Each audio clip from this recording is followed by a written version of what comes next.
پھر وہ واپس اپنی سبزیوں کی طرف متوجہ ہو گیا۔ تمہاری آرٹسٹ لڑکی کو ابھی جو کال آئی تھی وہ میں نے کی تھی۔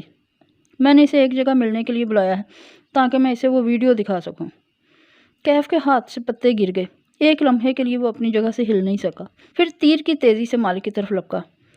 تم یہ کیسے کر سکتے ہو؟ اس کے سامنے پہنچ کے وہ سرخ چہرے کے ساتھ گھر آیا۔ بمشکل گھٹیاں بھیج کے خود کو اس پر حملہ کرنے سے روکا۔ مالک نے چہرہ گھما کے اسے دیکھا۔ میں نے کہا تھا نا، مجھے مت کہنا کہ میں نے تمہیں وارن نہیں کیا۔ مالک ہماری بات 2 ماہ کی ہوئی تھی۔ تمہیں 2 ماہ کے اندر اندر یہاں سے نکلنا تھا۔ اب تم زبان سے پھر رہے ہو۔ اس کو وہاں مت بلاؤ، میں سب ہینڈل کر رہا ہوں نا۔ وہ پریشان ہو گیا تھا۔ نہیں، تم کچھ بھی ہینڈل نہیں کر رہے۔ تم اپنے مقصد سے ہٹ گئے ہو اور میں تمہاری لگام کھینچنے آیا ہوں۔ تم اس کو کوئی ویڈیو نہیں دکھاؤ گے۔ اس کا غصہ اب بے چینی اور اضطراب میں بدل رہا تھا۔ وہ دونوں گلاس وال کے ساتھ آمنے سامنے کھڑے تھے۔ اب تمہارے پاس 2 راستے ہیں۔ پہلا یہ کہ میں تمہاری لڑکی کو وہ ویڈیو دکھا دوں اور وہ تمہیں خود اپنی زندگی سے نکال دے۔ مالک اب اسی پتھر چہرے کے ساتھ آرام سے کہہ رہا تھا، یا پھر تم مجھے زبان دو کہ آج رات سے پہلے تم اپنا استعفیٰ اس کے سامنے رکھ دو گے۔ اب میں تمہیں 2 ماہ کا وقت نہیں دوں گا۔ تم آج اس کی زندگی سے نکل جاؤ گے، آج۔ کیف دانت پہ دانت جمائے سرخ پڑتی آنکھوں سے اسے دیکھ رہا تھا۔ ویڈیو دیکھ کر اس کی سمجھ میں سارا کھیل آ جائے گا۔ مالک اب نیچے سڑک پر رواں دواں ٹریفک کو دیکھ رہا تھا۔ میرا کچھ نہیں بگڑے گا۔ وہ کیا کرے گی؟ ہمارے خلاف پولیس بلا لے گی۔ وہ ہلکا سا ہنسا۔ وہ ہمارے خلاف کچھ نہیں کر سکتی۔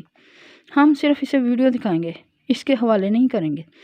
جو ہوگا تمہارے اور اس کے درمیان ہوگا۔ تم نے اس کی زندگی سے ویسے ہی نکلنا ہے، کم از کم عزت سے نکل جاؤ۔ وہ ماتھے پہ بل لیے مالک کو گھورتا رہا۔ پہلو میں گرے ہاتھوں کی مٹھیاں بھینچی ہوئی تھیں۔ مالک اس کی طرف مڑا اور سر سے پیر تک اسے افسوس سے دیکھا۔ خود کو دیکھو۔ اس نے کیف کو کندھے سے پکڑ کر زبردستی اس کا رخ دیوار پر لگے آرائشی آنے کی طرف موڑ دیا۔ کیف نے مزاحمت نہیں کی، بس ایک نظر اپنے عکس پہ ڈالی۔ شیو بڑی تھی، بال ماتھے پہ بکھرے تھے، لب سختی سے ایک دوسرے میں پیوست تھے اور چہرے پہ غصے اور ضبط کے ملے جلے تاثرات تھے۔ خود کو دیکھو، یہ کس کا چہرہ ہے؟ عکس میں اسے مالک اپنے کندھے کے پیچھے کھڑا دکھائی دیا۔ وہ اس سے 1 انچ لمبا تھا۔ میں بتاؤں یہ کس کا چہرہ ہے؟ وہ صفاقی سے اس کے قریب ہو کے بولا۔ یہ ایک محبت میں گرفتار ہوئے مرد کا چہرہ ہے۔ اس نے کرب سے آنکھیں بند کر لیں۔ اب ہر طرف اندھیرا تھا۔ اندھیرے میں کہیں دور سے مالک کی آواز آ رہی تھی۔ محبت میں مبتلا مرد کسی کام کا نہیں رہتا۔ تم بھی نہیں رہو گے۔ یوں سمجھو میں تمہارے اوپر ایک احسان کر رہا ہوں۔ تم اور وہ کبھی ایک نہیں ہو سکتے۔ تم دھوکے سے اس کی زندگی میں داخل ہوئے تھے۔ ہر دھوکے کی قیمت چکانی پڑتی ہے۔ اب بھی وقت ہے، خود کو اس سے دور کر لو۔ کیف نے آنکھیں کھولی۔ اس کی آنکھیں گلابی پڑ رہی تھیں۔ مجھے تمہارے بزنس ایڈونچرز کی پرواہ نہیں ہے، کیونکہ وہ ناکام ہی ہونے ہیں۔ لیکن مالک نے میز کی طرف دیکھا جہاں کچھ کپڑے سے ڈھکا پڑا تھا۔ کیا تم نے اپنا پلان بنا لیا؟ کیا تم 15 جولائی کے لیے تیار ہو؟ وہ کچھ نہیں بولا، اپنا عکس دیکھتا رہا۔ وہ فوکس کھو چکا تھا۔ ایک طرف تمہارا روشن مستقبل ہے، دوسری طرف وہ لڑکی۔ تم ایک کا انتخاب کر سکتے ہو۔ پھر اس کی آواز دھیمی کی۔ فیصلہ تمہارا ہے۔ کیا تم اپنے سرکل میں ہر شخص سے یہ سننے کے لیے تیار ہو کہ اس کی آواز مزید مدھم ہوئی، ایک سرگوشی کی مانند، کہ کیف ایک ناکام ہے؟ مالک یہ کہہ کر پیچھے ہٹ گیا۔ اسے معلوم تھا وہ وہاں ضرب لگا چکا ہے جہاں سب سے زیادہ درد ہوتا ہے۔ کیف نے آنکھیں بند کر لیں۔ مالک کی ساری باتیں ایک طرف، یہ بات ہر شے پہ بھاری تھی۔ کیف ایک فیلئر ہے۔ اس نے آنکھیں کھولیں اور خود کو دیکھا۔ مالک درست کہہ رہا تھا، محبت میں مبتلا مرد کسی کام کا نہیں رہتا۔ میں تمہارے جواب کا منتظر ہوں۔ وہ اب گلاس وال کے ساتھ رکھی کرسی پہ بیٹھ گیا، ٹانگ پہ ٹانگ جما لی اور موبائل نکال کے اینک ناک پہ لگا لی۔ کیف نے پلٹ کے اسے دیکھا۔ تم نے کشمالہ سے ملنے کب جانا ہے؟ اس کی آواز بہت مدھم تھی۔ مالک نے اینک کے اوپر سے اسے دیکھا اور مسکرایا۔ تمہیں کیوں لگا کہ اس سے ملنے میں خود جاؤں گا؟ لاہور کا وہ معروف 7 اسٹار ہوٹل سفید اور سیاہ رنگ میں ڈیزائن کیا گیا تھا۔ شطرنج کی بساط جیسا سیاہ سفید مرمری فرش اس دوپہر چمک رہا تھا۔ لابی میں دور دور صوفوں کے گروپس بنے تھے۔ ایسے ہی ایک صوفے پہ وہ بیٹھی تھی۔ وہ گھر جا کے پھر سے اس ملاقات کے لیے تیار ہو کے آئی تھی، اب کہ اس نے بال جوڑے میں باندھ رکھے تھے۔ سیاہ سفید لمبی قمیض اور سیاہ ہیلز میں ملبوس وہ سیاہ ٹاپس پہنے ایک صوفے پہ بیٹھی خود بھی اس منظرنامے کا حصہ لگ رہی تھی۔ لابی کے ایک کونے میں آرائشی زینے لگے تھے جن کے اوپر راہداری میں لفٹ نصب تھی۔ وہ لفٹ سے نکلا اور زینے اترنے لگا۔ نظریں لابی میں کشمالہ مبین کو تلاش کر رہی تھیں۔ وہ اسے جلد ہی نظر آ گئی۔ لابی کے وسط میں ایک نمایاں مقام پہ صوفے پہ بیٹھی وہ دوسری طرف رخ کیے انگلی پہ اپنی ایک لٹ مروڑ رہی تھی۔ کانوں کے سیاہ ٹاپس دور سے چمکتے دکھائی دے رہے تھے۔ اس کی نگاہوں کا ارتکاز محسوس کر کے کشمالہ نے سر اٹھایا۔ ایک نوجوان مسکرا کے اس کو دیکھتا ہوا زینے اتر رہا تھا۔ اس کا رخ کشمالہ کی جانب تھا۔ وہ ٹی شرٹ کے اوپر عام سا کوٹ پہنے ہوئے تھا جس کی آستینیں کوہنیوں تک اکٹھی کر کے سلی تھیں۔ پیروں میں بغیر جرابوں کے بھورے لوورز تھے۔ کلائی پہ قیمتی ریسٹ واچ۔ بال سیاہ اور گھنگریالے تھے۔ ماتھے پہ ایک طرف سامنے گرتے تھے اور قلموں سے اس طرح پھیر کے صاف کیے گئے تھے، فٹ بالرز جیسے۔ اس کے ایک کان میں سلور بالی تھی۔ اسے نہ جانے کیوں لگا وہ اس سے پہلے مل چکی ہے۔ کب، کیسے، یاد نہیں تھا۔ بس ایک ہلکا سا شناسائی کا احساس تھا۔ کشمالہ مبین، وہ مسکرا کے کہتے ہوئے اس کے سامنے آیا۔ مالا نے اس بات میں سر ہلا دیا، اپنی جگہ سے اٹھی نہیں۔ میں آئی؟ نوجوان نے سامنے رکھے صوفے کی طرف اشارہ کیا۔ اس نے پھر خاموشی سے گردن ہلائی تو وہ مسکراتے ہوئے وہاں بیٹھا اور ٹانگ پہ ٹانگ جمائی، لیکن ایسے کہ جوتے کا رخ مخالف سمت تھا۔ وہ دیکھنے میں مہذب اور خوش مزاج لگتا تھا۔ میں بیربل ہوں، فرید ہولڈنگ میں سینئر پارٹنر اور شیئر ہولڈر۔ آپ کے آنے کا شکریہ۔ میں کشمالہ مبین ہوں۔ اس نے بغور اس نوجوان کو دیکھا۔ وہ اپنی چمک دمک سے کسی رئیس خاندان کا ثبوت لگتا تھا۔ ایسے لڑکے جو منہ میں سونے کا نوالا لے کر پیدا ہوتے ہیں۔ اس نے اسے پہلے کہاں دیکھا تھا؟ آپ کیا لیں گی؟ وہ 2 انگلیوں سے ویٹر کو اشارہ کرتے ہوئے اس سے پوچھنے لگا۔ تھینکس، میرا روزہ ہے۔ وہ کھنچی کھنچی سی تھی۔ شرمندہ کر دیا آپ نے۔ اگلے سال سے میں بھی رکھوں گا۔ ویٹر آ گیا تو وہ اپنا آرڈر لکھوانے لگا۔ ویٹر چلا گیا تو بیربل فرصت سے اس کی طرف متوجہ ہوا۔ چہرے پہ مسکراہٹ برقرار تھی۔ مجھے عبد المالک صاحب کی کال آئی تھی۔ وہ خود کہاں ہیں؟ وہ مسکرا نہیں رہی تھی، سپاٹ اور سرد رویہ اپنائے ہوئے تھی۔ مالک اسلام آباد میں ہے۔ وہ چاہتا تھا ہم آج ہی مل لیں، اس لیے اس نے مجھے کہہ دیا۔ مسکراہٹ اس نوجوان کے چہرے سے جدا نہیں ہو رہی تھی۔ اس نے بتایا تھا کہ آپ کا اسسٹنٹ، جیسے نام یاد کیا، کیف سم تھنگ۔ وہ مالک کے کسی جاننے والے سے ماہر کے بارے میں پوچھ رہا تھا۔ غالباً آپ ماہر سے ملنا چاہتی ہیں؟ جی۔ اور وہ کہاں ہیں؟ وہ اب آرام دہ محسوس کر رہی تھی۔ خوف، بے چینی سب غائب ہو گیا تھا۔ وہ لندن میں ہوتا ہے۔ اپریل میں وہ یہاں آیا تھا، جولائی میں دوبارہ آئے گا۔ آپ چاہیں تو لندن جا کے اس سے مل لیں، یا جولائی کا انتظار کر لیں، یا ہم اس کے ساتھ ویڈیو کانفرنس کر لیتے ہیں۔ کشمالہ نے پہلو بدلا۔ وہ کسی مافیا ٹائپ کے لوگوں کی توقع کر رہی تھی۔ انٹرنیٹ پہ پڑی باتوں سے یہی لگتا تھا، لیکن سامنے بیٹھے نوجوان کا تعلق کارپوریٹ طبقے سے معلوم ہوتا تھا۔ کچھ غلط تھا اس سب میں۔ مجھے ماہر فرید سے ملنے کی ضرورت نہیں ہے، مجھے صرف اپنا جواب چاہیے۔ اس نے پرس میں ہاتھ ڈالا اور وہ لائٹر نکال کے سامنے میز پہ رکھا۔ چند ہفتے قبل کسی نے مجھ پر حملہ کیا تھا اور میرے پرس میں یہ ڈالا تھا۔ اس میں ماہر فرید لکھا ہے۔ کیا یہ آپ کے باس کا ہے؟ باس؟ بیربل کے ابرو انچبے سے اکٹھے ہوئے۔ پھر جیسے یاد آیا، اوہ، یعنی ماہر۔ اس نے جھک کے لائٹر اٹھایا اور اسے الٹ پلٹ کے دیکھا۔ یہ ماہر کا نہیں ہو سکتا کیونکہ وہ سگریٹ نہیں پیتا۔ اس نے لائٹر واپس رکھ دیا۔ ویسے بھی دنیا میں صرف ایک ماہر فرید نہیں ہے۔ اس نے بے چینی سے پہلو بدلا۔ کیا آپ کے ماہر فرید وہی ہیں جو UK کے ایک ریل اسٹیٹ ڈیولپرز کے بیٹے ہیں اور ان کے والد کا چند برس قبل کار کریش میں انتقال ہوا تھا؟ جی۔ بیربل ساتھ ہی کچھ کہنے لگا لیکن رک گیا۔ ویٹر کافی لے آیا تھا۔ اس کے جاتے ہی وہ اپنی بات جاری رکھتے ہوئے بولی، اور آپ کے ماہر فرید وہی ہیں نا جو ذہنی امراض کے انسٹیٹیوٹ میں زیر علاج رہے ہیں؟ پہلی دفعہ بیربل کے چہرے کی مسکراہٹ پھیکی پڑی۔ جی۔ ایک بات پوچھوں آپ سے؟ ٹانگ پہ ٹانگ جمائے بیٹھی لڑکی نڈر لہجے میں کہہ رہی تھی۔ آپ ایک سائیکوپیتھ کے ساتھ کام کیوں کرتے ہیں؟ بیربل نے موبائل پہ ایک نظر ڈالی۔ مالک کا میسج آیا ہوا تھا۔ ویڈیو مت دکھانا، وہ آج استعفیٰ دینے پہ راضی ہو گیا ہے۔ اس نے گہری سانس لی اور سر اٹھا کے کشمالہ کو اسی مسکراہٹ کے ساتھ دیکھا۔ سوری، کیا پوچھا آپ نے؟ یہی کہ آپ ایک سائیکوپیتھ کے ساتھ کام کیوں کرتے ہیں؟ ماہر سائیکوپیتھ نہیں ہے۔ سائیکوپیتھ ملین پاؤنڈز کی بزنس امپائرز نہ بنا سکتے ہیں نہ چلا سکتے ہیں۔ ماہر کوئی بہت اچھا آدمی نہیں ہے۔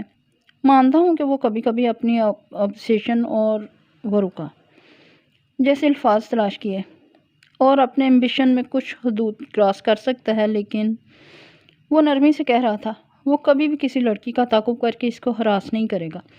اگر کوئی آپ کے پیچھے پڑا ہے تو میں آپ کو یقین دلاتا ہوں کہ وہ ماہر فرید نہیں ہے۔ میں کیسے مان لوں؟ کیونکہ ماہر ایک کارپوریٹ جینیس ہے، ایک ماہر بزنس مین۔ اس کے لہجے میں فخر تھا۔ وہ انسان کم اور پیسہ بنانے والی مشین زیادہ ہے۔ وہ کوئی ایسا کام نہیں کرتا ہے جس میں اسے منافع نہ ملے۔ وہ آپ کو کبھی اسٹارک تعاقب نہیں کرے گا کیونکہ اس کام میں اس کا کوئی فائدہ نہیں ہے۔ آپ کو کوئی غلط فہمی ہوئی ہے۔ جیسا کہ میں نے کہا، دنیا میں ایک ماہر فرید نہیں ہے۔ بیربل نے کافی کا کپ اٹھا لیا اور اسٹرا لبوں سے لگایا، پھر اسے ہٹایا اور مایوسی سے سر نفی میں ہلایا۔ منع کیا تھا، پھر بھی چینی ڈال دی۔ کشمالا نے پرس اٹھایا اور اٹھنے لگی۔ جب میں نے سنا ہے آپ بیکری بنانا چاہتی تھیں۔ وہ ٹھہر گئی۔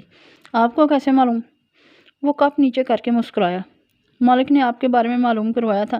اس نے آپ سے ملنے کی بات اس لیے کی تھی کیونکہ ہم سمجھے تھے آپ بیکری میں انٹرسٹڈ ہیں۔ بیکری میں؟ میں بتانا بھول گیا۔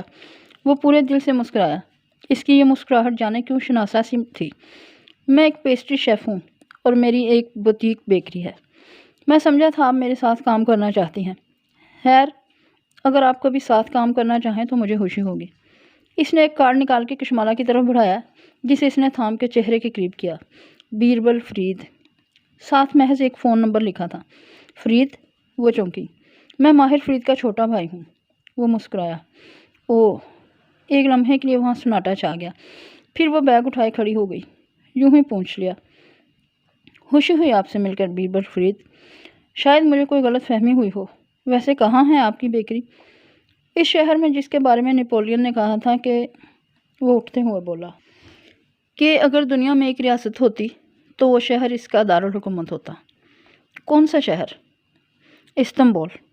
بیربل فرید مسکرا کے بولا، میری بیکری استنبول میں ہے۔ ٹو فار، بہت دور۔ اس نے بیگ کہنی پہ ڈالا اور رسمی انداز میں اس کا شکریہ ادا کر کے آگے بڑھ گئی۔ کارڈ اس کی مٹھی میں دبا تھا۔ اسے یقین تھا اسے اس کارڈ پر لکھے نمبر کو کبھی ڈائل نہیں کرنا پڑے گا۔ وہ مزید ان لوگوں سے کوئی تعلق نہیں رکھنا چاہتی تھی۔ ایک لمحے کے لیے 5 اپریل کی صبح میں واپس چلتے ہیں۔ ہوٹل سویٹ میں ماہر فرید اور کیف جمال آمنے سامنے کھڑے تھے۔ بیربل اسٹرا سے کافی کے گھونٹ بھرتے ہوئے دلچسپی سے ان کو گفتگو کرتے ہوئے دیکھ رہا تھا۔ جب تم اس جاب سے انکار کر رہے تھے تو میں نے تمہیں 2 باتیں کہی تھیں، کیا وہ تمہیں یاد ہیں؟ ماہر سپاٹ لہجے میں کیف سے پوچھ رہا تھا۔ مجھے یاد ہیں۔ یاد ہیں تو میرے وہ فکرے دہراؤ۔ آپ نے کہا تھا کہ وہ ماہر فرید کے الفاظ دہرانے لگا کہ میں اس لڑکی کی حفاظت کرنا چاہتا ہوں تاکہ اس کے ساتھ وہ نہ ہو جو البم میں موجود دوسری لڑکیوں کے ساتھ ہوا ہے۔ کنکشیوں سے ایک نظر میز پر رکھے البم کی طرف دیکھا۔ اور دوسری بات؟ اور یہ کہ اس لڑکی سے آپ کو صرف ایک انفارمیشن چاہیے۔ توقف کے بعد کیف نے اپنا سوال دہرایا۔ اب میرے سوال کا جواب دیں، کیا میں 2 ماہ مکمل ہونے کے بعد اس جاب کو جاری رکھ سکتا ہوں؟ اب میں تمہیں ایک تیسری بات بتاتا ہوں، کیف جمال۔ ماہر فرید کی آواز میں سختی دار آئی۔ میرا اس لڑکی سے کوئی لینا دینا نہیں ہے، نہ میں اس کا تعاقب کر رہا ہوں، نہ مجھے اس کی ضرورت ہے۔ اس کا دشمن کوئی اور ہے، وہی جو میرا بھی دشمن ہے۔ یہ معاملہ میرے لیے بہت پرسنل ہے۔ تمہارے خیال میں اتنے پرسنل اور اہم معاملے کے لیے میں تم جیسے لوزر کو کیوں ہائر کروں گا؟ اس طرز تخاطب پر کیف جمال کے کانوں کی لویں سرخ ہو گئیں۔ شاید اس لیے کہ میرے پاس کچھ ایسا ہے جو آپ کو چاہیے۔ درست۔ ماہر فرید نے اس بات میں سر ہلایا۔ جانتے ہو وہ کیا ہے؟ کیف نے سوچنے کی کوشش کی۔ وہ ایک ناکام اور مقروض انٹرپرینئر تھا، ایک عام سا فوٹوگرافر جسے ہر کوئی لوزر کہتا تھا۔ اس کے پاس ایسا کیا تھا جو ماہر فرید کو چاہیے تھا؟ لوگ سمجھتے ہیں کہ تم بیمار نہیں ہو، یہاں تک کہ وہ بیماری کو تمہارے چہرے پہ نہ دیکھ لیں۔ ایک ایسے نقشے کی مانند جو درد کی ہر منزل تک جاتا ہو۔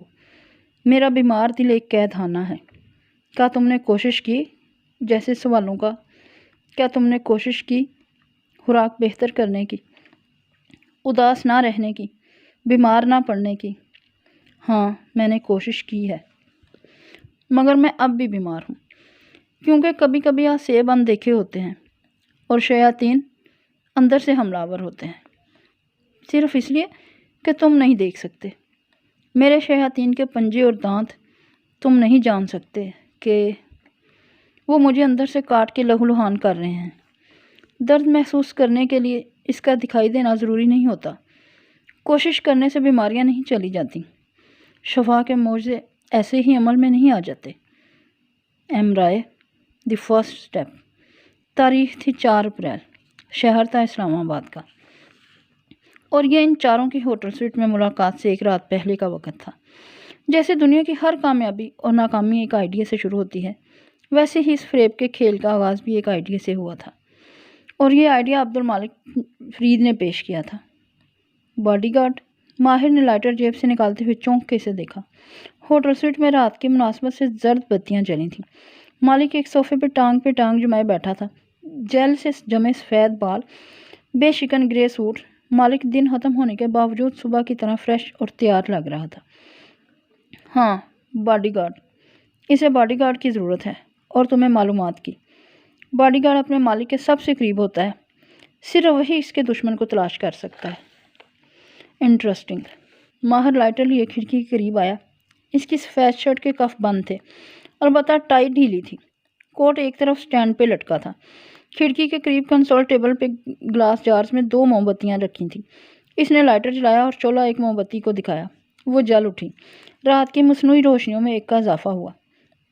جس لڑکی کو تم 3 ماہ سے تلاش کر رہے تھے، میں نے اسے 2 دن میں ڈھونڈ لیا ہے ماہر، مالک اسی سپاٹ لہجے میں بولا، اور گھٹنے پہ رکھے ٹیب کی اسکرین روشن کی۔ اس کا پورا نام کشمالہ مبین ہے۔ اس کی ماں کا نام حورِ جہاں ہے، حورِ جہاں کی بیٹی کشمالہ۔ اس نے بڑبڑاتے ہوئے دوسری موم بتی روشن کی۔ وہ مالک کی طرف پش کیے کھڑا تھا۔ وہ ایک ریسٹورنٹ مینیجر ہے۔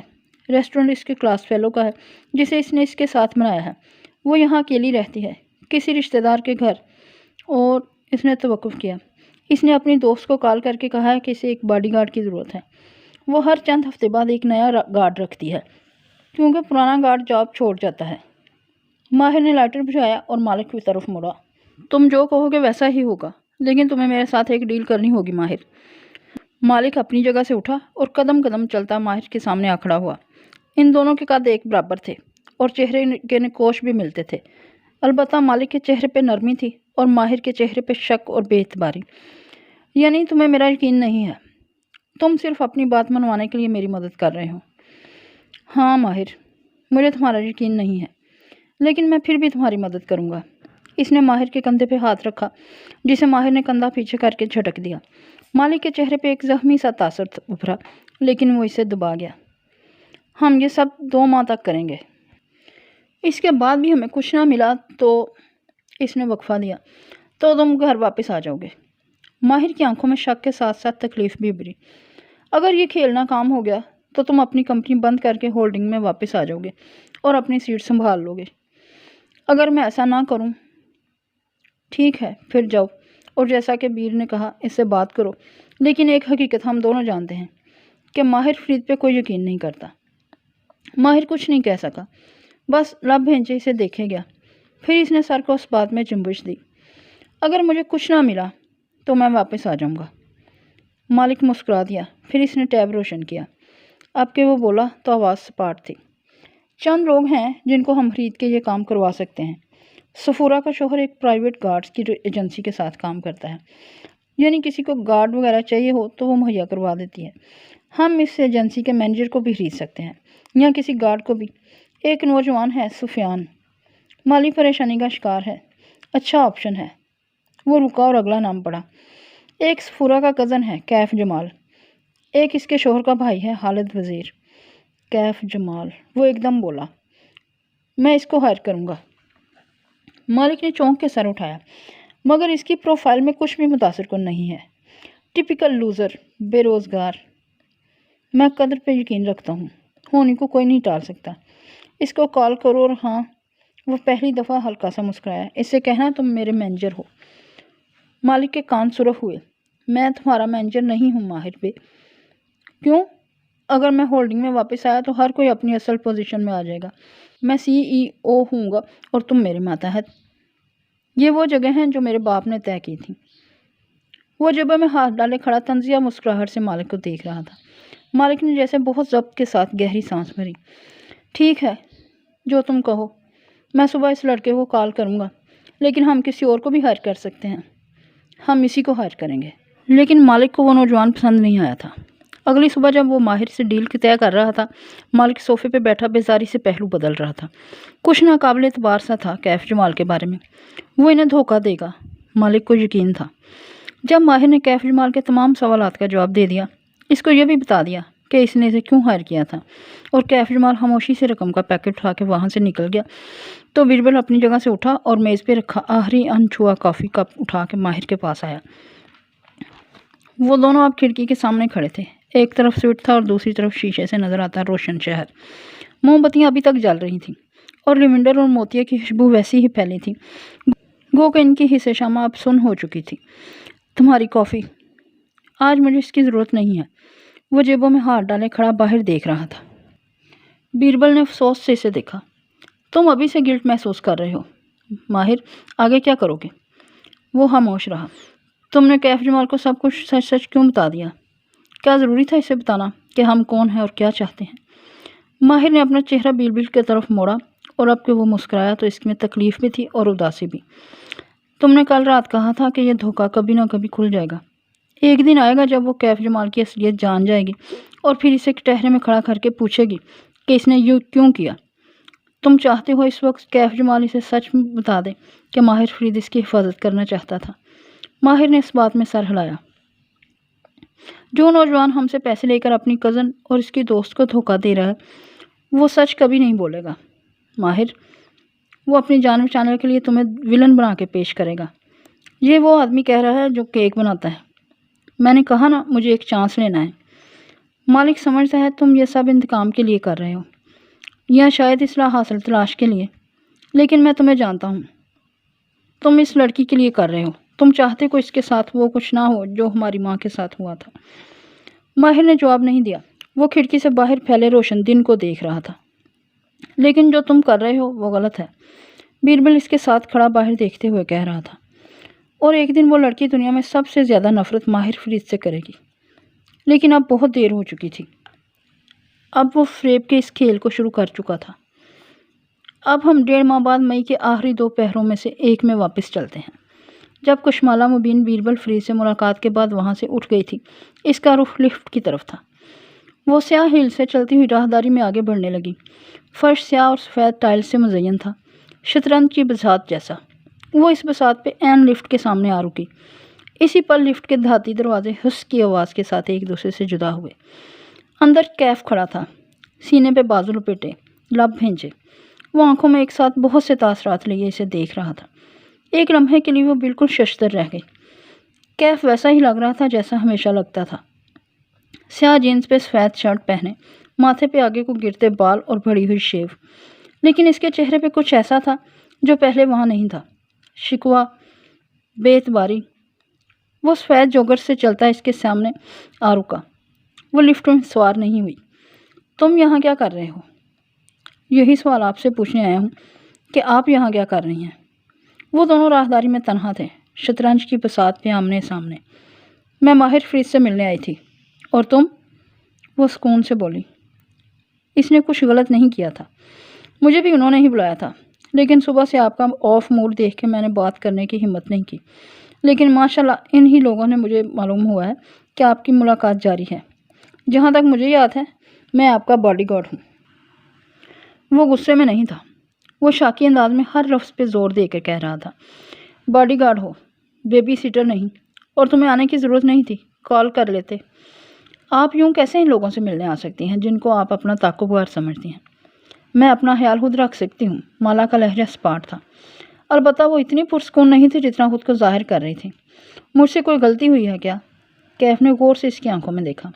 سیاہ لباس والی لڑکی کے کانوں میں پہنے سیاہ پتھر چمک رہے تھے۔ مطلب؟ وہ مڑ کے لفٹ کا بٹن دبانے لگی۔ آپ صبح سے مجھ سے اکھڑی اکھڑی سی ہیں۔ تم اتنے اہم نہیں ہو کیف، میری زندگی میں اور بہت سے مسئلے ہیں، مجھے کہیں پہنچنا ہے۔ اگر تم آ رہے ہو تو ٹھیک، نہیں تو میں جاؤں۔ وہ گردن اٹھا کے LED اسکرین پر لفٹ کے فلورز دیکھنے لگی۔ 6، 5 وہ نیچے آ رہی تھی۔ کیا ملا آپ کو ماہر فرید سے مل کے؟ اس کا بھائی ملا تھا۔ اس کا کہنا ہے وہ میرا تعاقب کار نہیں ہے، نہ وہ سگریٹ پیتا ہے، اس کے پاس لائٹر نہیں ہوتا۔ لفٹ کے دروازے کھلے تو وہ اندر داخل ہوئی۔ کیف بھی ساتھ ہی اندر آیا۔ دونوں نے اکٹھے بٹن پہ ہاتھ رکھنا چاہا۔ ہاتھ ٹکرائے تو مالا نے ہاتھ پیچھے کر لیا اور گردن اس کی طرف سے موڑ لی۔ کیا معلوم ماہر فرید کا بھائی جھوٹ بول رہا ہو۔ مجھے اس لڑکے کو دیکھ کے لگا کہ ایسے لوگ میرے تعاقب کار نہیں ہو سکتے۔ پھر کشمالا نے چہرہ موڑ کے کیف کو غور سے دیکھا۔ کیا تمہیں ایسا لگتا ہے؟ وہ دونوں لفٹ میں آمنے سامنے کھڑے تھے اور ان کی سواری نیچے جا رہی تھی۔ میں اس کی حفاظت کرنا چاہتا ہوں تاکہ اس کے ساتھ وہ نہ ہو جو البم میں موجود دوسری لڑکیوں کے ساتھ ہوا ہے۔ مجھے نہیں معلوم، لیکن آپ نے انٹرنیٹ پہ پڑھا تھا کہ وہ سائیکوپیتھ ہے۔ ظاہر ہے وہی آپ کا تعاقب کر رہا ہے۔ میرا اس لڑکی سے کوئی لینا دینا نہیں ہے، نہ میں اس کا تعاقب کر رہا ہوں، نہ مجھے اس کی ضرورت ہے۔ اور لوگ تو یہ بھی کہہ رہے تھے کہ اس نے اپنے باپ کو مارا ہے۔ ایسا آدمی خطرناک ہو سکتا ہے۔ وہ سوچ سوچ کے بول رہا تھا۔ اس کا دشمن کوئی اور ہے، وہی جو میرا بھی دشمن ہے۔ آپ آئندہ ماہر فرید یا اس سے منسلک کسی شخص کے قریب نہیں جائیں گی کیونکہ یہ لوگ خطرناک ہیں۔ میں اپنے لیے فیصلے خود لے سکتی ہوں کیف۔ لفٹ کے دروازے کھلے تو وہ سن گلاسز پہنتی باہر نکلی۔ آگے بھی سیاہ سفید مرمری راہداری تھی، لیکن یہ بلائی منزل سے زیادہ روشن تھی کیونکہ لابی کی طرف سے دھوپ آ رہی تھی۔ یعنی اب آپ کو میری ضرورت نہیں ہے۔ سیاہ ہیلز چرچ کے فرش پہ رک گئی۔ دل بھی ایک دم تھم سا گیا۔ آپ دن کی روشنی میں اپنے تعاقب کار سے ملنے جا سکتی ہیں، یعنی آپ کو اس سے ڈر نہیں لگتا؟ وہ پیچھے کھڑا کہہ رہا تھا۔ مالا اس کی طرف پشت کیے ساکت کھڑی تھی۔ وہ ایک قدم بھی آگے نہیں بڑھا سکتی تھی۔ اس لیے میں اس جاب سے استعفیٰ دے رہا ہوں۔ کسی نے مالا کے دل کو مٹھی میں دبا کے اتنے زور سے بھینچا کہ اسے لگا اندر ہی اندر خون نکلنے لگا ہے۔ وہ آہستہ سے کیف کی طرف پلٹی۔ وہ اس سے 3-4 گز کے فاصلے پہ کھڑا تھا۔ وہ سائے میں تھا۔ شیشے کی دیوار سے آتی دھوپ مالا کی پشت پہ تھی۔ میں مزید آپ کے ساتھ کام نہیں کر سکتا۔ بڑی شیو والا نوجوان سفید جوگر سے قدم قدم چلتا اس کی طرف آ رہا تھا۔ اس کی آنکھوں میں کچھ تھا جو اس نے پہلے کبھی نہیں دیکھا تھا۔ دکھ، صرف دکھ۔ میں نے یہ تو نہیں کہا کہ تم جاب چھوڑ دو۔ مالا کی آواز دھیمی ہوئی۔ آپ کو میری ضرورت نہیں ہے اور اب آپ اپنے تعاقب کار سے میٹنگ بھی اکیلے کر سکتی ہیں۔ کیا وہ مذاق کر رہا تھا یا شکوہ کرتے ہوئے جتا رہا تھا؟ نہیں، وہ چونکی، وہ سنجیدہ تھا۔ جیسے آپ اعتبار ٹوٹنے پہ لوگوں کو خود سے دور کر دیتی ہیں، ویسے ہی میری بھی ایک عادت ہے۔ وہ اس کے عین سامنے آ رکا۔ سفید جوگر اور سیاہ ہیلز کے درمیان چند قدم کا فاصلہ تھا۔ میں لوگوں کے پیچھے نہیں بھاگتا، اچھی یا بری، یہ میری عادت ہے۔ جب مجھے کوئی خود سے دور کرے تو میں راستہ بدل لیتا ہوں۔ آپ مجھ پہ اعتبار نہیں کرتی ورنہ مجھے ساتھ لے کر جاتی۔ اس نے تردید نہیں کی، بس اس کا چہرہ دیکھے گئی۔ اسے ابھی تک یقین نہیں آ رہا تھا کہ وہ جاب چھوڑ سکتا ہے۔ جاب چھوڑو گے تو کیا کرو گے؟ وہ تلخی سے مسکرایا اور سر جھکایا۔ سفید جوگر سے فرش کو مسلا۔ چند لمحے سوچتا رہا، پھر اس نے چہرہ اٹھایا تو آنکھوں میں وہ دکھ حنکا تھا۔ اب وہ نارمل تھا۔ میں اپنا بزنس پلان بناؤں گا۔ 15 جولائی کو ایک کمپٹیشن ہے، میں اس میں حصہ لے رہا ہوں۔ مجھے اپنے بزنس کو منوانے کے لیے اس مقابلے کو جیتنا ہے۔ اور اپنے قرضے کیسے اتارو گے؟ ابا کا ایک پلاٹ کافی عرصے سے بک نہیں رہا تھا، کل اسے بیچ دیا ہے۔ پیانہ مل گیا ہے۔ اس نے جیب تھپتھپائی اور مسکرایا۔ یعنی بٹوے میں پیسے پلاٹ کے بیانے کے تھے۔ کیا وہ سچ کہہ رہا تھا یا اسے معلوم ہو گیا تھا کہ میں نے اس کا بٹوا کھولا ہے؟ وہ فیصلہ نہیں کر سکی، لیکن اس کے کندھوں سے ایک دم بنو بوجھ اتر گیا۔ اسے کیف پہ پھر سے اعتبار کرنے کے لیے ایک بہانہ چاہیے تھا۔ اور تم جو روز کئی گھنٹے اپنا پلان پہ کام کر رہے تھے، اس کا کیا؟ میں نے آپ سے جھوٹ بولا تھا۔ میں نہیں چاہتا تھا کہ آپ صفورہ کی طرح مجھے لوزر سمجھیں۔ میں نے ڈیسک لینے کے باوجود کام نہیں کیا۔ میں پروکیسٹینیٹ کر رہا تھا کیونکہ آپ کی جاب کی وجہ سے میں تھک جاتا تھا، اس لیے گھر جا کے سو جاتا تھا۔ وہ قدرے ندامت سے بولا۔ گھر؟ جی، وہ زارا کے والد کا اپارٹمنٹ ہے گلبرگ میں۔ وہ مجھے پسند نہیں کرتے، اس لیے خیر اس نے بات تھوڑی چھوڑ دی۔ اف، وہ اس کی بیوی کا اپارٹمنٹ تھا اور وہ اسے نہیں بتانا چاہتا تھا کہ وہ سسرال میں رہ رہا ہے۔ کتنا بہتر ہوتا کہ وہ اس سے پوچھ لیتی، وہ اسے صاف صاف بتا دیتا۔ اسے کیف کا بٹوا نہیں کھولنا چاہیے تھا۔ اور اسے یاد آیا اس کے پاس کیف کا کی کارڈ تھا۔ وہ اسے کیسے واپس کرے؟ مالا کو شرمندگی سی ہونے لگی۔ اگر تم اپنے بزنس کے لیے میری جاب چھوڑ رہے ہو تو مجھے کوئی شکوہ نہیں۔ وہ ہلکا سا مسکرا دیا۔ میں کامیاب ہو جاؤں گا، مجھے معلوم ہے۔ وہ بھی دھیرے سے مسکرا دی اور سر کو اس بات میں جنبش دی۔ اس کے پاس کہنے کو کچھ نہیں بچا تھا۔ شطرنج کی بات پہ وہ دونوں تنہا تھے اور کھیل ختم ہو چکا تھا۔ کس نے کس کو شہ مات کیا تھا اسے نہیں معلوم تھا، خود کیف کو بھی نہیں معلوم تھا۔ آپ کا شکریہ کشمالہ بی بی، آپ نے مجھے بہت کچھ سکھایا ہے۔ اس سے زیادہ وہ کچھ نہیں کہہ سکا، بس مالا کی ایک طرف نکل جانے سے آگے بڑھ گیا۔ مالا اسے دیکھنے کے لیے پوری گھوم گئی تو دوسری جانب سے آتی دھوپ تیزی سے چہرے پہ پڑی۔ اے سی کی ٹھنڈک کی وجہ سے دھوپ میں تپش نہیں تھی، لیکن آنکھیں چدھیاں آ گئیں۔ وہ وہیں دھوپ میں نہائی سیاہ سفید راہداری میں کھڑی دور جاتے کیف کو دیکھے گئی۔ وہ پینٹ سپلائز خرید کے گھر واپس آئی تو سلیم لان میں کیف کی کرسی پہ بیٹھا تھا۔ وہ گاڑی سے نکلی اور ماتھے پہ ہاتھ کا چھجا بنا کے اسے دیکھا۔ تم ادھر کیوں بیٹھے ہو؟ سلیم نے چہرہ اٹھا کے اسے سوری ہوئی شکل کے ساتھ اسے دیکھا۔ کیونکہ کیف نوکری چھوڑ کے چلا گیا ہے، ساتھ ہی وہ گردن بھی سہلا رہا تھا۔ تمہیں کیسے معلوم؟ وہ اپنا سامان لینے آیا تھا، لے کر چلا گیا۔ وہ چند منٹ وہیں کھڑی رہی، دل ایک دم خالی ہو گیا تھا۔ غائب دماغی کی کیفیت کے ساتھ وہ اندر واپس آئی۔ ماں بیڈ پہ لیٹی تھی، ہاتھ میں موبائل پکڑے وہ تکیوں کے سہارے بیٹھی ماہی سے ویڈیو کال کر رہی تھی۔ اسے دیکھ کے چہک اٹھی۔ آ گئی میری بیٹی۔ اچھا یہ جرابیں تو اتار دو، موہت بار بار پہنا دیتا ہے، مجھے گرمی لگ رہی ہے۔ مالا سن رہی ہو؟ جی اتارتی ہوں۔ موہت نے کچھ کہا تھا ان جرابوں کے بارے میں، مگر اسے یاد نہیں آ رہا تھا۔ وہ ماں کے قدموں میں بیٹھی، سر جھکائے اس نے پانچے اوپر کیے۔ تنگ سفید جالی دار جرابیں پتہ نہیں کیوں موہت ماں کو پہنا دیتا تھا۔ اس نے جرابیں اتاری اور ان کو سائڈ ٹیبل پہ رکھ دیا۔ اگر وہ اہم ہوئی تو موہت خود ہی ان کو دوبارہ پہنا دے گا۔ جرابوں کا ماں کی سرجری سے کیا تعلق؟ وہ صوفے پہ بیٹھ کے ہیلز اتارنے لگی۔ ماں موبائل پہ ماہی سے ویڈیو کال کیے گئی۔ اتنے میں بخت بھی لانڈری والے کپڑے لیے باتھ روم سے نکلی، پھر ماں کے بیڈ کے ساتھ رکی، سائڈ ٹیبل پہ رکھی جرابیں اٹھائیں اور ٹوکری میں ڈال کے باہر نکل گئی۔ اسے نہیں اندازہ تھا کہ وہ ماں کو موت کے منہ میں دھکیل رہی ہے۔ کیف اپارٹمنٹ کی کھڑکی کے سامنے کرسی پہ بیٹھا تھا، وہی کرسی جس پہ چند گھنٹے قبل بیٹھا مالک اسے استعفیٰ دینے کا حکم دے رہا تھا۔ اس کے ذہن کے پردے پہ وہ منظر ابھرا۔ میں رات سے پہلے استعفیٰ دے دوں گا، اس نے مالک سے وعدہ کیا تھا۔ استعفیٰ دے کر تم اس لڑکی کی زندگی سے نکل جاؤ گے۔ تم مجھے زبان دے رہے ہو کیونکہ اس کو تم پہ شک پڑ گیا ہے۔ وہ بری طرح چونکا اور کرسی پہ بیٹھے مالک کو دیکھا۔ کیا مطلب؟ پی ٹی آئی میں جب کوئی امپلائی اپنا ایکسیس کوڈ استعمال کر کے کسی کا ڈیٹا نکلواتا ہے تو اس امپلائی کا کوڈ ریکارڈ میں ہمیشہ کے لیے محفوظ ہو جاتا ہے۔ میں نے تمہارے اس نمبر کو زیر نظر رکھا ہوا تھا، حال ہی میں تمہارے نمبر کا ڈیٹا نکلوایا گیا ہے۔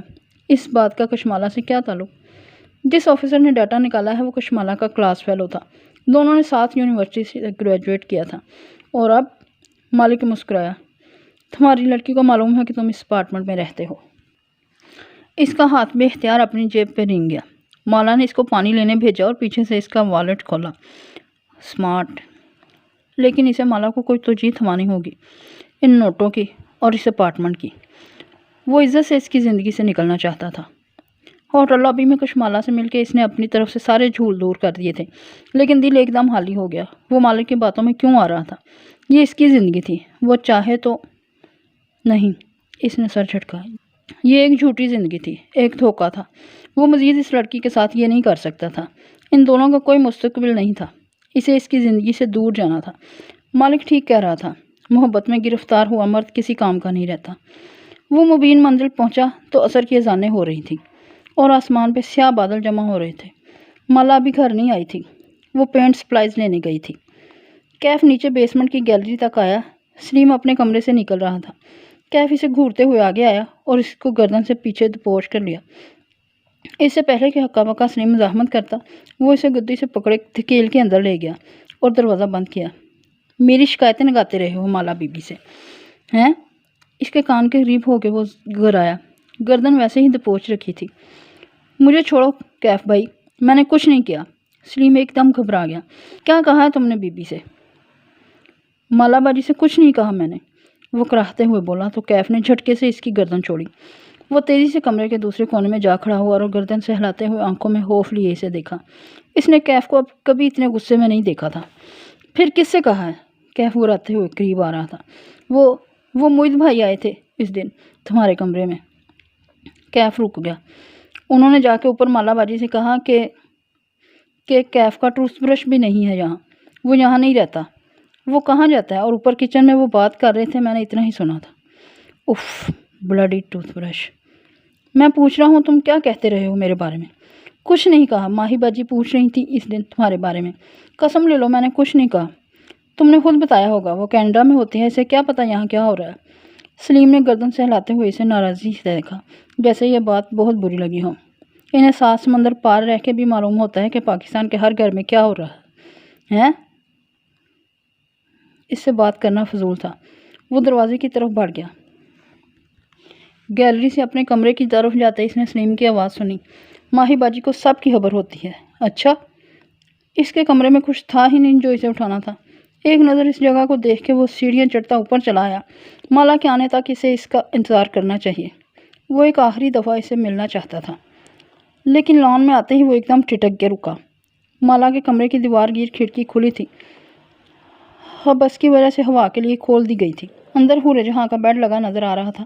ساتھ کرسی پہ ایک ادھیڑ عمر خاتون بیٹھی مسکراتی ہوئی ان سے مفع گفتگو تھی۔ وہ وہیں رک کے انہیں دیکھنے لگا۔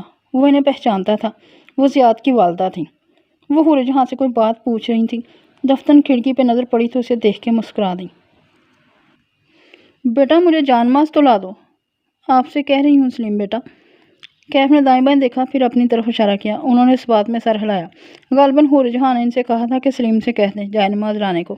موعد نہ جانے کہاں تھا اور سلیم نیچے اپنی گردن سہلا رہا تھا۔ کیف نے گہری سانس لی اور گھر کے داخلی دروازے کی طرف بڑھ گیا۔ معلوم تھا اندر آنے پہ اس کی بے عزتی ہونی ہے، لیکن چلو ایک آخری دفعہ صحیح۔ لاؤنج سے اس نے جائے نماز اٹھائی اور مالا کے کمرے کی طرف آیا۔ دستک دے کے دروازہ کھولا۔ وہ دونوں خواتین کسی بات کے درمیان میں تھیں۔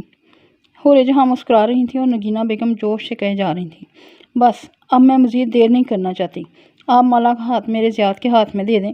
میرا بیٹا بہت سلجھا ہوا، بہت نیک اور تابع دار ہے، وہ آپ کی بیٹی کو بہت خوش رکھے گا۔ وہ ان کا ہاتھ اپنے ہاتھ میں لیے کہہ رہی تھیں۔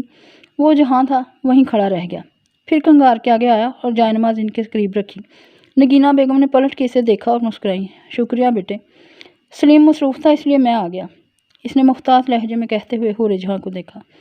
وہ مسکرا کے نگینہ کی بات پہ غور کر رہی تھیں، اس کی طرف دھیان نہیں دیا یا شاید نظر انداز کر گئیں۔ کیف واپس پلٹ گیا، البتہ قدم من من بھر کے ہو رہے تھے۔ میں مالا سے بات کروں گی نگینہ، زیاد جیسے لڑکے تو لاکھوں میں ایک ہوتے ہیں۔ وہ خوش تھیں۔ وہ دروازہ بند کر کے باہر نکل گیا۔ ایک دم اس کے دل پہ کسی نے زور کا گھونسا مارا تھا، اتنے زور کا کہ سانس بند ہونے لگا تھا۔ وہ مالا سے ملنے آیا تھا، ڈھنگ سے خدا حافظ کہنے، لیکن اب وہ اس کا انتظار نہیں کر سکتا تھا۔ بخبی کو کچن میں دیکھ کے وہ رکا اور دھیمی آواز میں بولا، میں جا رہا ہوں، کل سے کام پہ نہیں آؤں گا۔ وہ ہیں کرتی رہ گئی، مگر کیف باہر نکل چکا تھا۔ اس کی آنکھیں جل رہی تھیں اور سر درد کرنے لگا تھا۔ وہ اپارٹمنٹ بلڈنگ میں واپس آیا تو ریسیپشن پہ رکا۔ وہاں موجود لڑکی اب بدل چکی تھی۔ اسے اپنے اپارٹمنٹ کا لاک تبدیل کروانے کا کہہ کے وہ اوپر آ گیا۔ اپارٹمنٹ میں آ کے اس نے بتیاں نہیں جلائیں۔ مغرب کے اترتے ہی اندر اندھیرا بڑھنے لگا تھا، لیکن اسے پرواہ نہیں تھی۔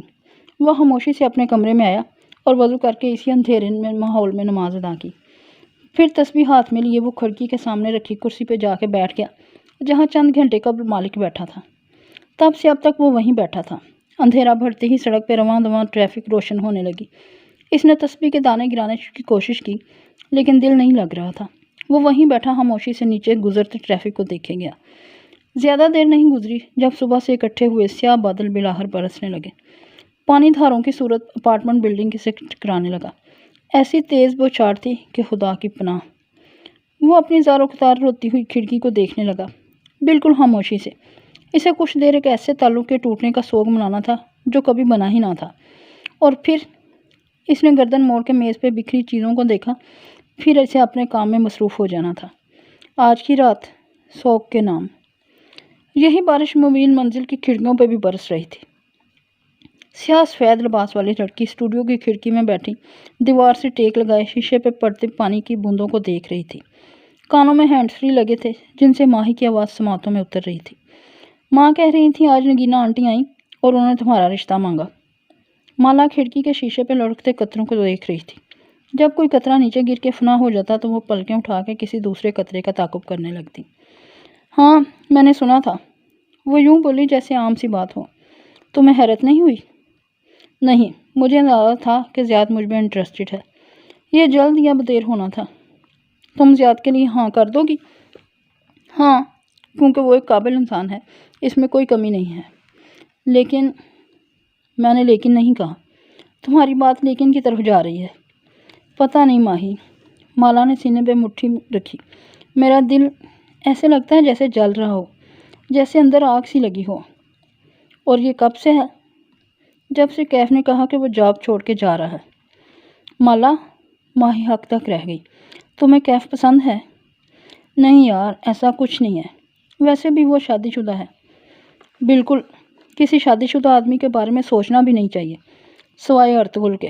مگر مالا اس کی بات نہیں سن رہی تھی۔ اس کا دماغ کہیں اور اٹکا ہوا تھا۔ میں بہت اداس ہوں، مجھے غصہ ہے شاید۔ اس نے کہا وہ مجھے چھوڑ کے نہیں جائے گا، اور اب وہ ایک دم سے مجھے چھوڑ کے چلا گیا۔ اس نے خدا حافظ کہے بنا کال کاٹ دی۔ اسٹوڈیو میں اندھیرا تھا۔ وہ اس اندھیرے میں بیٹھی باہر گرتی بارش دیکھتی رہی۔ پھر موبائل کی اسکرین روشن کی۔ اندھیرے میں اس کا چہرہ چمکنے لگا۔ اس نے کیف کے نمبر پہ کال ملائی۔ اسے نہیں معلوم تھا کہ اسے کیا کہنا تھا، لیکن اسے کچھ تو کہنا تھا۔ اپارٹمنٹ کی کھڑکی سے ساتھ کرسی پہ بیٹھے کیف نے بیل بجنے پہ چہرہ جھکا کے موبائل کو دیکھا۔ Green eyes calling. وہ اداسی سے مسکرا دیا۔ وہ لوگوں کے نام اپنے فون میں ایسے ہی محفوظ کرتا تھا۔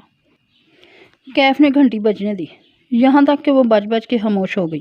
پھر اس نے پاور کا بٹن دبا کے فون آف کر دیا۔ پھر دوسری جیب میں ہاتھ ڈالا اور ایک اسی رنگ کا اور ماڈل کا موبائل نکالا اور اسکرین روشن کی۔ مس کالز، میسیجز، نوٹیفیکیشن کی بھرمار تھی۔ یہ اس کا دوسرا فون تھا جو اس کی اصل زندگی تھی۔ جو فون اس نے بند کیا تھا اس میں صرف مالا اور اس سے جڑے لوگوں کے نمبر فیڈ تھے۔ یہ دونوں فون ہر وقت ایک ساتھ اس کے پاس ہوتے تھے۔ ان کے کور بھی ایک جیسے تھے۔ اسے مالا والا فون اب نہیں کھولنا تھا۔ اسے اس لڑکی سے دور رہنا تھا۔ وہ مزید اس کی حفاظت نہیں کر سکتا تھا۔ اس نے ماتھے کو ہاتھ لگایا تو محسوس ہوا اسے بخار ہو رہا ہے۔ کچھ نہ کھانے کی وجہ سے کمزوری بھی محسوس ہو رہی تھی۔ وہ وہاں سے اٹھا اور لاؤنج کے 3 سیٹر پہ جا کے لیٹ گیا۔ جوتے ابھی تک پیروں میں تھے۔ وہ جوتے اتار کے اپارٹمنٹ میں داخل ہوا کرتا تھا کیونکہ اسے صفائی پسند تھی، لیکن آج اس نے جوتے بھی نہیں اتارے تھے۔ وہ وہیں لیٹا بارش کی شیشے سے ٹکرانے کی آوازیں سننے لگا، اور ان کو سنتے سنتے کب سو گیا اسے معلوم نہ ہوا۔ مالا نے اسٹوڈیو کی بتیاں روشن کی تو ایک دم کھڑکی تاریک نظر آنے لگی۔ باہر کا منظر سیاہ پڑ گیا۔ اب صرف کھڑکی پہ قطرے گرتے دکھائی دے رہے تھے۔ کیف کی آنکھ کھلی تو وہ صوفے پہ اوندا لیٹا تھا۔ ایک بازو نیچے گرا ہوا تھا، جسم گرم اور سر بھاری ہو رہا تھا۔ بدقت وہ اٹھا اور صوفے کا سہارا لے کر کھڑا ہو گیا۔ وہ بدقت کچن تک آیا۔ سر درد سے پھٹا جا رہا تھا۔ اس نے ایک مگ کافی میکر کے نیچے رکھا اور کیپسول اندر ڈالا، بٹن دبایا اور خود کچن سنک کی طرف آیا۔ اب وہ گردن چھکا کے چہرے پہ پانی ڈال رہا تھا۔ اندر لگی آگ قدرے ٹھنڈی ہوئی۔ مالا اب کھڑکی کے سامنے کھڑی تھی۔ برش کو کنارے سے پکڑے وہ اسے نرمی سے شیشے پہ پھیر رہی تھی۔ شفاف شیشے پہ سرمئی رنگ کی پہلی اسٹروک نے جلتے دل کو ٹھنڈا کر دیا تھا۔ آرٹ بنتا ہے ٹوٹے دل سے۔ وہ کیلے چہرے کے ساتھ کافی مگ اٹھائے لیونگ روم میں واپس آیا۔ بڑی میز کے قریب اس نے مگ رکھا اور کپڑا اٹھا کے ایک طرف اچھال دیا۔ کپڑے کے نیچے رکھی چائے اس کی منتظر تھی۔ وہ کھڑکی کے ساتھ کھڑی بہت انمھاگ سے شیشے پہ بارش کے قطرے بنا رہی تھی۔ اس کا ذہن ہر قسم کی آوازوں سے خالی تھا۔ کیف نے پینٹ برش اٹھایا اور سرخ رنگ کی آئل پینٹ کی ڈبیا اٹھائی۔ ڈھکن کھولا تو پینٹ کی بو سارے میں پھیلنے لگی۔ اس نے برش اندر ڈبویا اور پھر جھک کے میز پہ موجود شے پہ برش پھیرنے لگا۔ اس چیز کا رنگ خاکی سے بدل کے سرخ ہونے لگا۔ اس کا ذہن اب ہر قسم کے شور سے خالی تھا۔ صبح وہ اسٹوڈیو میں کھڑی مسکرا کے اپنی پینٹنگ کو دیکھ رہی تھی جو اس نے کھڑکی کے شیشوں پہ بنائی تھی۔ اس کے ساتھ سبحان صاحب کھڑے تہیر سے کھڑکی کے شیشوں کو دیکھ رہے تھے۔ کیا یہ ویژن ہے یا یہ واقعی؟ وہ آگے بڑھے اور پینٹ شدہ شیشے کو چھوا۔ وہ خشک تھا۔